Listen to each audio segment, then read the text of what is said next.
अस्सलाम वालेकुम मेरे प्यारे दोस्त, कैसे हैं आप लोग। उम्मीद करता हूँ खुश होंगे, सलामत होंगे। अल्लाह ताला आपको सलामत रखे और खुश रखे।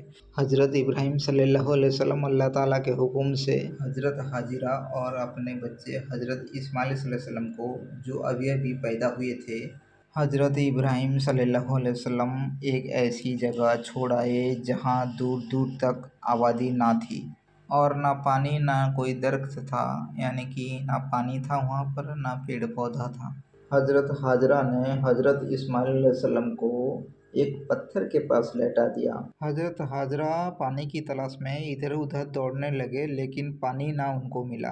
खुदा की कुदरत से जहाँ हज़रत इस्माइल सल्लल्लाहु अलैहि वसल्लम सोए थे, अपना एड़िया रगड़ रहे थे, वहाँ पानी का चश्मा फूट निकला, यानी कि पानी निकलने लगा। अगर इससे आगे सुनना चाहते हैं तो मेरे चैनल को सब्सक्राइब कीजिए, लाइक कीजिए, कमेंट कीजिए और मेरे पेज को फॉलो कीजिए।